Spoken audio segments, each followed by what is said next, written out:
name is Dan Klco. I work at Proficient Digital as the Adobe Digital Marketing Solution Lead. Today I'm going to talk to you about AEM DataLayers, which is an open source library that sits on top of Adobe Experience Manager using Sling models, which is one of the more exciting things that's come out of the Sling project in recent history, which essentially allows you to easily build out a digital marketing data layer using the data that's already inside of Adobe Experience Manager. So just to get started. So first I want to start with some background, talk about how we used to do analytics and digital marketing in general the old way, pre all the evolution that we've had over the last few years. Talk about what a data layer actually is, and then bring it all together. And this time we're going to show a demonstration of how to set up and use AEM data layers, and even show how you can customize it. So analytics the old way. The first thing we started doing, when analytics came out, and you had Omniture and a bunch of other guys that no one cares about, but a bunch of companies out there doing analytics as a concept. A lot of times you'd see developer hard coding. And really what that means is you'd have analytics code either right inside your page or inside of some script or something like that that was maintained by developers that did the mapping of the data to variables inside of your analytics. Not that much long after that, we get the idea of a tag manager.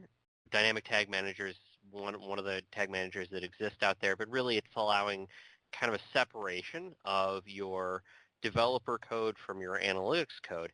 And one of the things I started to see a lot is what I called CSS selector ninjas. So this was where you'd have these complex CSS selector expressions that were used to extract data from the page and use that for analytics or for targeting or for whatever it happened to be. Now, why aren't these the best practice? On the developer hard coding, I think it's pretty easy to understand, right? When you tightly couple analytics and development work, it means that any changes to your analytics require they go through a whole development cycle. Any tracking change means you need to go through a sprint cycle, it needs to go through a release process. It's bad enough if you're doing an agile, but if you're doing like a waterfall or an agile fall type setup where it may be a 3-month change to get one line of JavaScript change that, hey, we have useful reports. So that tightly coupling that together just makes everybody go through a painful process. When it comes to your CSS selector ninjas, on the other hand, since you're decoupling the development effort, that means that there's still some coupling going on because you're still using the same markup, and it makes it really hard to tell if the developers change something inside the HTML of your page, what broke, or why your analytics is wrong, or why this isn't reporting the way that I expect. You to go back to the page, look at it, analyze it, say, oh, you know what, shoot, this class changed from A to B, or this got moved around, and now my data is not there anymore. So 2 approaches that we've been using, and they've just kind of evolved. And so the way to make this better is a data layer. So a data layer is, in essence, just a JavaScript object. If you're familiar with JSON or most JavaScript, really, it's a very familiar concept, right? So you have properties, you have arrays, you have sub-objects, and you, using the data layer, are able to store data from your CMS or your backend and access it from your front end, your analytics or your targeting, whatever it happen to be doing. And so it provides that kind of separation of concerns where your developers are pushing data into the data layer, your analytics people are pulling data out of the data layer, and it sits in the middle. Decouples that process so they're not as interdependent, intertangled on each other, and you're not having to go back in and say, well, this is now EVAR 43 instead of EVAR 42. It's just the page ID. So that makes it, everybody's job is a little bit easier. You can map things around. You can save more data than you really need at that particular moment, so you can just come right back to it. So you can see here there's actually a specification for data layers that Adobe, as well as many other companies, worked on, called the Customer Experience Digital Data Layer version 1.0. It's been out for a while. And the open source library that I've been working on actually produces a data layer that's compatible with that. And it's really compatible with any marketing tool that you'd want to use, because again, it's just expressed as a JavaScript object. So what is a data layer? If you've been doing kind of hardcore AEM development, kind of more of the back-end stuff, you may not be familiar with this concept, so I just wanted to cover it real quick. You've got Adobe Experience Manager up front here, where all your content sits, assets, where you build out your web experiences. On the other side, you've got Adobe's analytics and marketing clouds. AEM is part of that, but these are the tools that focus on user tracking, segmentation, and personalization, testing and optimization, all sorts of different marketing functions that are going to use the data that you have on the website to provide a better experience for your users. And your data layer is really the thing that sits in the middle. This allows you to share data from one system to another, and that can go multiple ways. So you can save data from AEM that would then be used for analytics and target, or even save information on one of those tools to expose it to another third-party tool or to another tool within the Marketing Cloud. So it's really a flexible framework that allows you to share data no matter where you are on a website. So there's a little bit of process to set this up. Try to make it pretty painless, but we'll walk through it real quick. So the process for setting up AEM data layers, you download the package. It's an AEM package. If you're familiar with those, pretty darn simple. You set up the cloud configuration for it, so it does use the AEM cloud configurations. You add that to your site, and then finally you validate and customize it. Let's see that in action. So I'm going to go to the AEM package manager. I'm doing this on my local. Upload the package. I've already downloaded it, mostly because I just wanted to make sure that I wasn't going to have any network issues here. So install that. It just takes a minute. All right. Refresh this page. So now I'm in the cloud services. So I'm going to scroll down a little bit, and it's under the third parties. So I'm going to create one for retail, the demo site for AEM 6.3.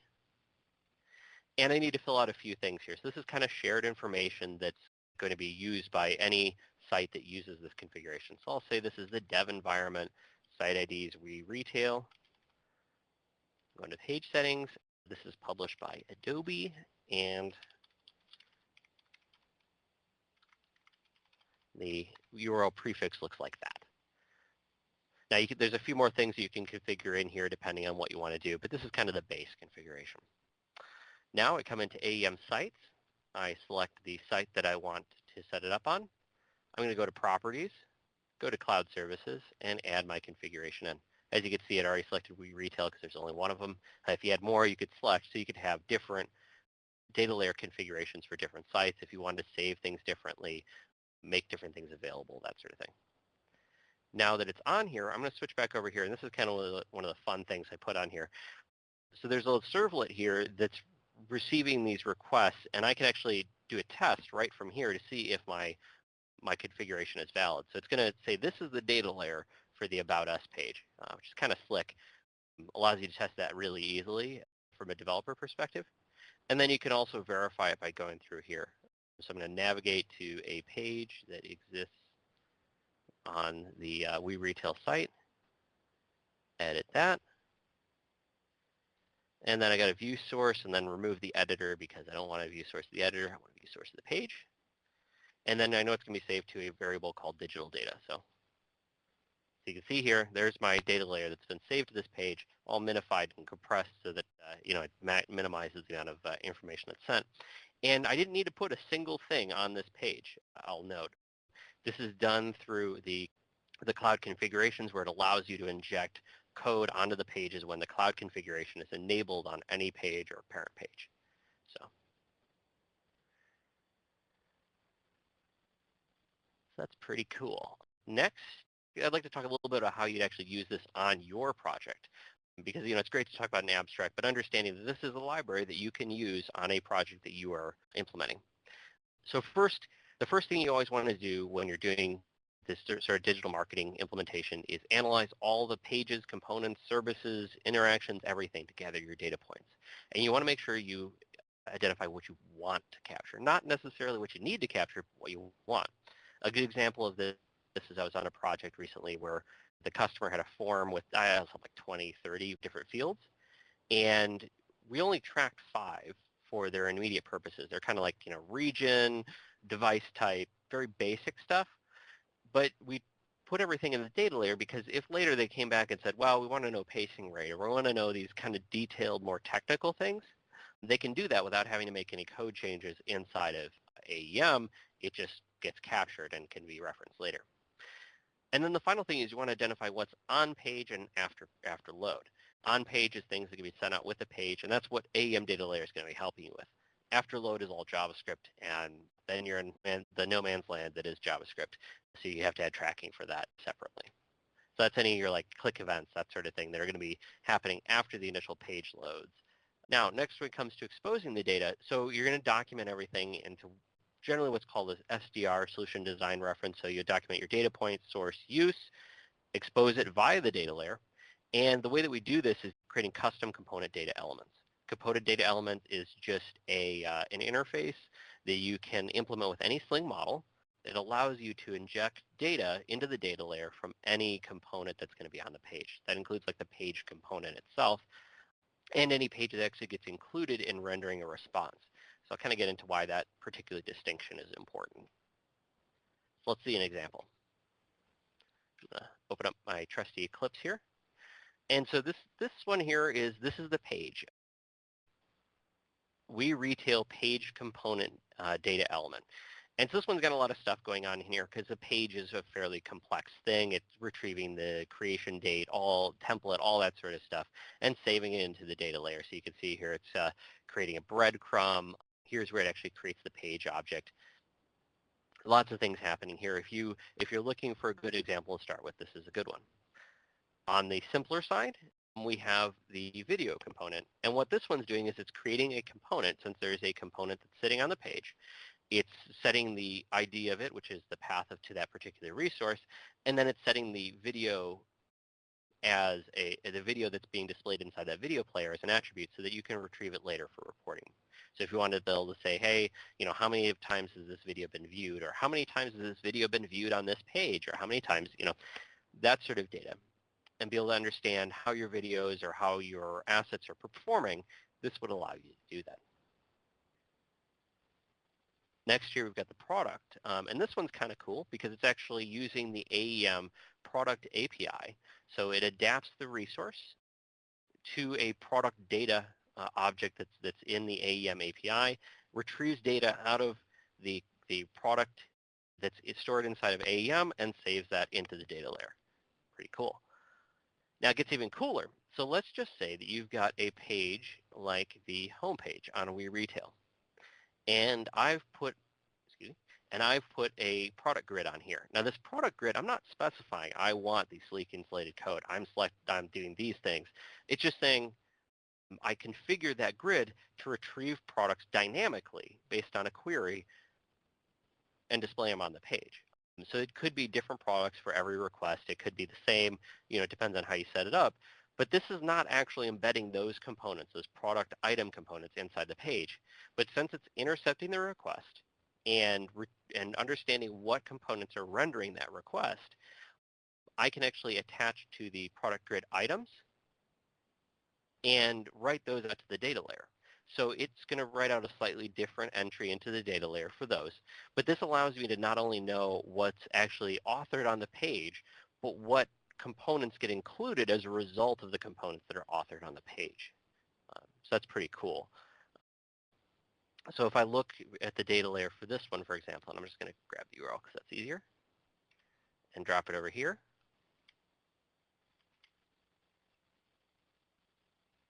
You can see here that it's displaying these product info, or it has these product info items, and each one of those represents one of the products that's available, that's being viewed on the page.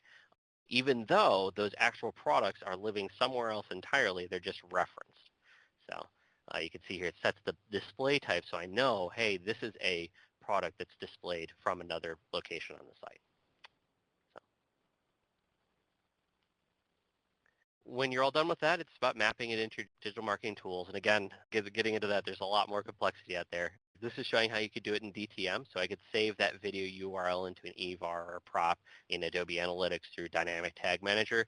Once launch is ready, obviously you could use that. I'm super, super excited about that. So I can't wait till later this year and we can start leveraging launch. But you can leverage this data across any of your digital marketing tools using a tag manager or a similar system. So getting started, you can see there's a link there to the AEM DataLayer project on GitHub. I think if you Google, at least for me, it pulls up, but Google might also be tailoring to my vanity. So hopefully if you search for AEM DataLayer, it'll come up, maybe AEM DataLayer plus GitHub. There isn't a We Retail reference project that's essentially got the code that I showed there, but shows you how you can do this, and then you can create your own data layer with your component data elements. And that's really the AEM data layer. So I'm really excited to see if there's any questions, answer anything you'd have out there. So Dan, is there a specific version that this is compatible with? I mean, how far back can you go with this? Yeah, good approach? question. So the limitation is that it requires Sling Models version 1. It's either 1.0.3 or 1.3. I've gotten it to work with AEM 6.2. I've not gone further back than that, but it does work with AEM 6.2. Well, and to kind of quick start it, then you would go to your GitHub link that's in the deck there. Yep.